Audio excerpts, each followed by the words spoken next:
Bienvenue à toi dans cette nouvelle capsule de Successful Anonymous. Aujourd'hui, on va aborder un thème dans lequel il y a énormément de confusion et qui nuit pas mal à la santé mentale de beaucoup d'entrepreneurs et d'autres personnes aussi parce que ça s'applique pas, cette thématique-ci, uniquement au business en ligne, mais ça s'applique à tout un tas de choses. Donc le thème d'aujourd'hui, c'est se faire violence versus avoir de la discipline. Tout ça pour ne pas procrastiner. Je m'explique. Si tu as l'habitude de procrastiner et si tu as envie d'arrêter de procrastiner, bien souvent, tu dois avoir eu recours à cette phrase qui est « je vais me faire violence et je vais faire ce que j'ai à faire ». Moi, personnellement, je déteste cette phrase « je vais me faire violence » et je pense qu'il y a vraiment une confusion entre ça et le fait d'avoir de la discipline. C'est exactement de ça qu'on va parler aujourd'hui.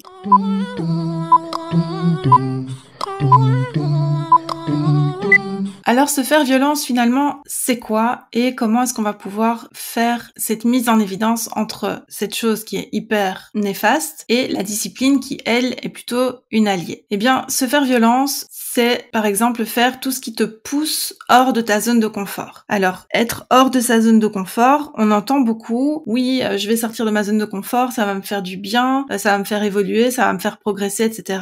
Je suis d'accord dans un sens, mais dans l'autre, pas du tout, parce que je trouve que pour pouvoir être efficace, il faut pas être poussé hors de sa zone de confort, ni sortir de sa zone de confort. Il faut être dans un certain confort pour pouvoir donner de la qualité et être suffisamment à l'aise pour pouvoir être efficace. Mais par contre, il faut élargir cette zone de confort pour qu'elle aille au-delà de ce qu'on a toujours été habitué à faire et pour aller au-delà des habitudes qui sont déjà en place. Et créer de nouvelles habitudes et les mettre en place, ça demande un certain inconfort qu'on peut aller chercher et qu'on peut exploiter, mais ça demande pas de se faire violence et de se sentir mal pour y arriver. Se faire violence, c'est aussi ignorer tes besoins et tes émotions. Et là, je m'adresse surtout à mes introvertis et à mes hypersensibles. Quand on ressent un inconfort qui est tellement puissant qu'il va donner la nausée, qu'il va installer cette boule au ventre qui veut plus partir et qui empêche de dormir, qui rend un peu dingue finalement et qui rend tout simplement malade, ça c'est se faire violence, mais c'est en aucun cas être discipliné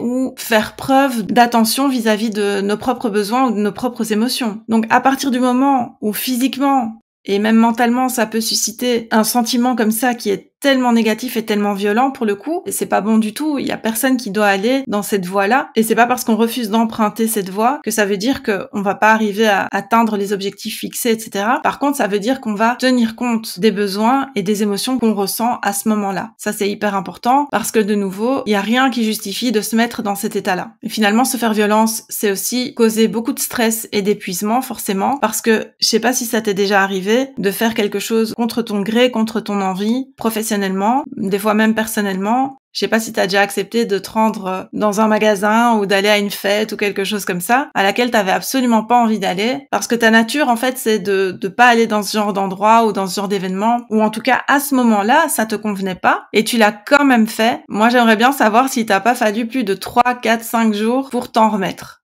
En plus, au-delà de cet épuisement, parce que tu vas chercher dans tes ressources à fond, ça peut vraiment causer du stress et une sorte de mal-être parce que tu n'as pas réussi à t'écouter, tu n'as pas réussi à être aligné avec ce que tu es d'accord en fait de faire ou ce que tu refuses de faire généralement ou des choses comme ça. Et ça, c'est quelque chose de mauvais, donc psychologiquement, ça va travailler négativement sur ton esprit. Donc on est d'accord, je pense, jusqu'ici, pour dire que dans le fait de se faire violence, il n'y a rien de positif qui peut ressortir. D'ailleurs, les conséquences de ça, c'est une détérioration de ta santé mentale, c'est une diminution de ta productivité et c'est une perte de motivation et même de passion pour ce que tu as l'habitude de faire. Parce que si tu te forces tout le temps, si tu vois les choses que tu dois accomplir, donc tes tâches et les différentes actions que tu es censé mettre en place comme quelque chose de difficile et de pénible, eh ben forcément, tu vas perdre ta motivation. Cette passion que tu avais depuis le début, elle va disparaître, elle va s'effriter et ta productivité, elle va être affectée aussi puisque tu vas plus être en mesure de fournir quoi que ce soit vu que tu vas laisser place à la procrastination. Forcément, quand on n'a pas envie de faire quelque chose, quand on perçoit quelque chose comme étant pénible et difficile, eh ben on n'a pas envie d'y aller. Donc, on trouve 1001 excuses ou 1001 raisons pour ne pas avancer vers cette chose. Et c'est d'autant plus grave quand à la base on était motivé et passionné pour cette activité, pour ce business, et qu'à cause de cette fameuse phrase, se faire violence, il faut bien se faire violence pour y arriver, il faut se faire violence pour réussir, etc. Eh bien on en arrive à procrastiner plus. Du coup, selon moi, la clé, le secret pour réussir à ne pas procrastiner et pour avoir de la discipline pour ne pas procrastiner, c'est la discipline bienveillante. Parce que dans la discipline tout court aussi, on peut trouver des choses qui sont négatives et qui sont néfastes pour l'aspect psychologique, moral, mental et qui va mettre des bâtons dans les roues du business finalement. Mais si on opte pour une discipline bienveillante, à mon avis, ça, c'est la clé de tout. Donc quand on dit que tu as une discipline bienveillante dans ton activité, ça veut dire que tu parviens à fixer des objectifs qui sont clairs et à la fois réalisables. Parce que de nouveau, quand on manque de clarté, quand on sait pas vers où on avance, forcément on peut pas avancer vers cet endroit. Si demain je t'envoie un message pour te donner rendez-vous et te dire que je t'attends à 18h précise mais que je te donne pas le lieu du rendez-vous, tu pourras avoir la motivation que tu veux, mais comment tu vas faire pour te retrouver au bon endroit si c'est pas clair? Si la destination n'est pas claire, ça va être très compliqué. Eh ben, les objectifs, c'est la même chose. Les objectifs, ce sont des destinations business. Donc, il faut qu'ils soient clairs. Et puis, il faut qu'ils soient réalisables. Pour qu'ils soient réalisables, il faut rester logique et il faut te dire, OK, j'ai certaines contraintes, j'ai certaines obligations dans ma vie qui m'empêchent peut-être de faire telle et telle chose en moins de 4 semaines. Pour moi, c'est pas possible parce que j'ai, je dis n'importe quoi, 5 enfants et en plus, je suis encore au salariat. Donc, ça va être compliqué de réaliser mon objectif en moins de 4 semaines. Par contre, si tu prends une femme qui est célibataire, qui a pas d'enfant et qui peut se consacrer 100% à son business en ligne, elle va pouvoir se fixer comme objectif réalisable de faire ce même objectif que toi, donc c'est la même destination, mais par contre, elle peut le faire en 1 semaine. Du coup, si tu adoptes une discipline bienveillante aussi, pour ne pas procrastiner, tu vas pouvoir faire les choses de sorte à bien gérer ton temps et à prioriser tes tâches. Donc la gestion du temps et la priorisation des tâches, ce sont 2 éléments clés pour pouvoir continuer à avancer. Je sais pas toi, mais moi par exemple, j'ai beaucoup de mal à mener des actions qui ne montrent pas de résultats assez rapidement. Alors forcément, si mon objectif principal, c'est d'arriver à réaliser 10 publications pour Instagram à la fin de la journée, mais qu'entre-temps, je m'attarde sur ma newsletter, je m'attarde sur le montage de mon podcast et je m'attarde sur un tas de choses comme ça, je vais jamais voir le bout de ces 10 publications. Il faut que je parvienne à prioriser. Peut-être que le montage de mon podcast, c'est plus urgent que les publications Instagram que je dois réaliser, et peut-être que ma newsletter est encore plus urgente que le podcast. Les 3 actions sont aussi importantes les unes que les autres, mais il y a un ordre et une urgence différentes, et ça c'est la priorité que tu vas donner à chacune de ces tâches qui vont te permettre de voir le bout du tunnel finalement. Parce que si ton focus il est sur les publications Instagram mais que tu sais que tu dois faire 2 autres choses entre temps ou avant, bah tu vas jamais voir le bout et tu vas pas avoir envie d'aller faire ces publications parce qu'elles vont te sembler tellement compliquées à atteindre que tu vas préférer ne pas y aller du tout. Donc, l'idéal ici, c'est de prioriser correctement, donc de te dire, OK, aujourd'hui, je fais la newsletter et je commence à préparer le montage de mon podcast, donc je prépare mes fichiers, etc. Et puis demain, je monte mon podcast et je prépare les thèmes de mes publications. Et comme ça, le surlendemain, j'enchaîne avec les publications. Comme ça, chaque jour, tu vas voir le bout du tunnel de chacune de ces tâches. Chaque jour, tu auras comme la récompense et la satisfaction en tout cas de voir que cette tâche s'est terminée, que tu en es venu à bout. Et ça, c'est important parce que quand t'aimes pas ne pas voir de résultats et quand t'es démotivé quand tu vois pas de résultats et que tu fonctionnes comme j'ai expliqué juste avant, ça c'est problématique. Donc il faut vraiment que tu arrives à prioriser correctement de sorte à voir de bons résultats et à pouvoir t'en féliciter et être satisfaite en fait du travail accompli et vouloir justement y retourner le lendemain pour ressentir cette satisfaction à nouveau. Finalement, avoir de la discipline bienveillante, ça va aussi être écouter ton corps et respecter tes limites. Il faut vraiment penser à t'accorder du temps pour toi, du temps pour sortir, prendre l'air, du temps pour prendre une pause. Prendre une pause, ça veut pas dire scroller sur Insta pour voir ce que les autres font ou comment les autres ont avancé alors que toi, t'as toujours pas terminé cette tâche sur laquelle t'es occupé. C'est pas ça. Si tu peux, il faut que tu sortes, va te balader, respire, mets-toi à la fenêtre s'il faut, prends un livre, pose-toi, caresse ton chat si t'as un chat, joue avec tes enfants si t'as des enfants, fais totalement autre chose. Et ça, assez fréquemment. Et tu vas voir que ta productivité et ta créativité surtout vont en être améliorées. Les bénéfices finalement de cette discipline bienveillante, ce sera d'améliorer ta santé mentale forcément, ta productivité va augmenter et finalement tu vas réussir à atteindre un certain épanouissement aussi bien personnel que professionnel. Et ça c'est hyper important parce que si t'es pas épanoui, ton business va pas aller bien et si ton business ne va pas bien, tu pourras pas être épanoui. Donc il faut vraiment que tout ça fonctionne et travaille ensemble.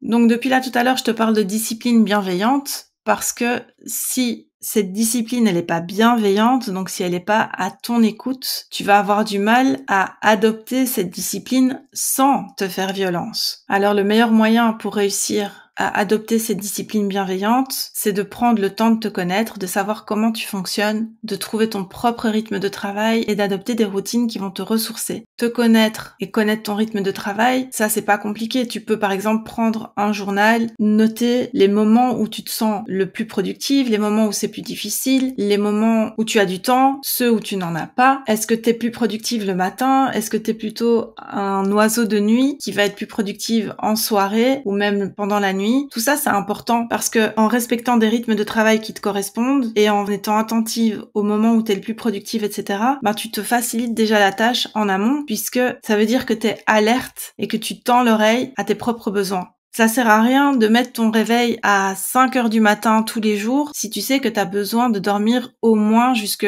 7 heures ou 8 heures. Préserve ton sommeil, va jusque-là, lève-toi, prends le temps de te mettre en route à ton aise et comme tu as l'habitude de fonctionner. Mais là où la discipline va intervenir, c'est qu'il faut pas que ça traîne en longueur non plus. Il faut pas que tu commences à prendre ton téléphone et aller sur Insta, etc. pour voir ce qui se passe. Non, là, un peu de discipline. Tu te dis, maintenant, c'est bon, je me suis levée, j'ai pris le temps, je suis réveillée, maintenant je passe à l'attaque et tu commences à travailler.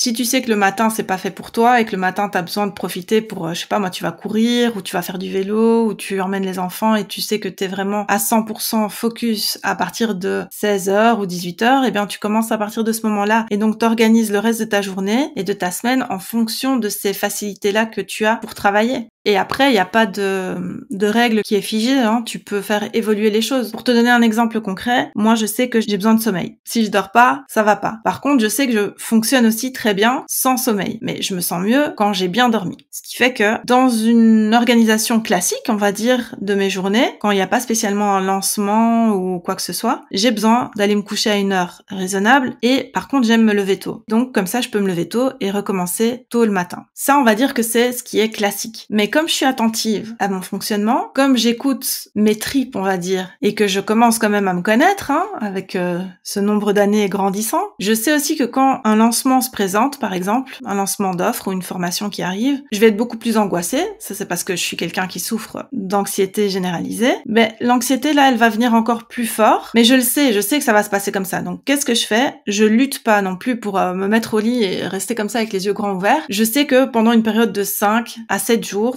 peut-être 8, je vais avoir plus de mal à aller me coucher, et ben je sais aussi que je vais être beaucoup plus productive en soirée à ces moments-là. Donc je vais un petit peu transvaser mon organisation en mode nocturne et je m'accorderai une sieste en journée, ce qui va me permettre d'avoir quand même mes heures de sommeil, mais je sais que ça c'est pas une solution sur le long terme. Donc à la fin du lancement, je vais reprendre ma routine habituelle et ça va très bien fonctionner. Donc tout ça c'est pour te dire de pas rester figé, de toujours rester à l'écoute, fais ce qui te convient, fais ce qui fonctionne pour toi et n'hésite pas à tester et à changer quand tu sens que c'est nécessaire.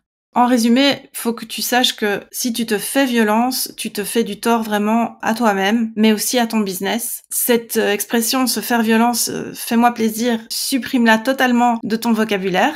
Et fais place plutôt à cette discipline bienveillante qui va te permettre de lutter contre la procrastination et en fait tu vas même plus procrastiner parce que tu vas réussir à mettre en place des actions répétitives comme des rituels et ça va devenir une habitude. Et tu vas de moins en moins procrastiner, ça va devenir de plus en plus rare. En plus, les rares fois où tu procrastineras, je pense que tu seras en mesure de comprendre pourquoi tu es en train de procrastiner. Tu vas dire ouais c'est parce que je vois cette tâche comme beaucoup trop grande, il faut que j'arrive à la diviser en plus petites tâches et ça va aller mieux. En tout cas, tu vas être en mesure de mettre le doigt sur ce qui te pousse à procrastiner. Ce qui est le plus important vraiment à ce niveau-là, c'est de préserver ta santé physique, mais surtout ta santé mentale. Et ça va être possible en travaillant de manière équilibrée. Donc, il faut toujours que tu penses à cet équilibre-là entre travail et temps pour toi. Donc cette capsule, elle touche déjà à sa fin. J'espère qu'elle t'aura plu. J'espère qu'elle t'aura permis de mettre en évidence peut-être certains procédés selon lesquels tu as l'habitude de fonctionner et qui sont nuisibles pour toi. En tout cas, retiens que si ça te fait du mal, c'est que tu es en train de te faire violence et ça, c'est pas bon du tout. Il est temps que tu passes à une autre solution que celle-là. Écoute-toi, sois bienveillante envers toi-même et mets en place alors à ce moment-là des choses qui vont te permettre soit de dire non tout simplement à ces actions qui te mettent tellement mal, soit de trouver une alternative qui soit beaucoup plus douce et qui corresponde beaucoup plus à ta personnalité et à ce que tu es en mesure d'accepter. Sur ce, je te remercie d'avoir été présente, merci pour ton écoute et je te dis à la semaine prochaine.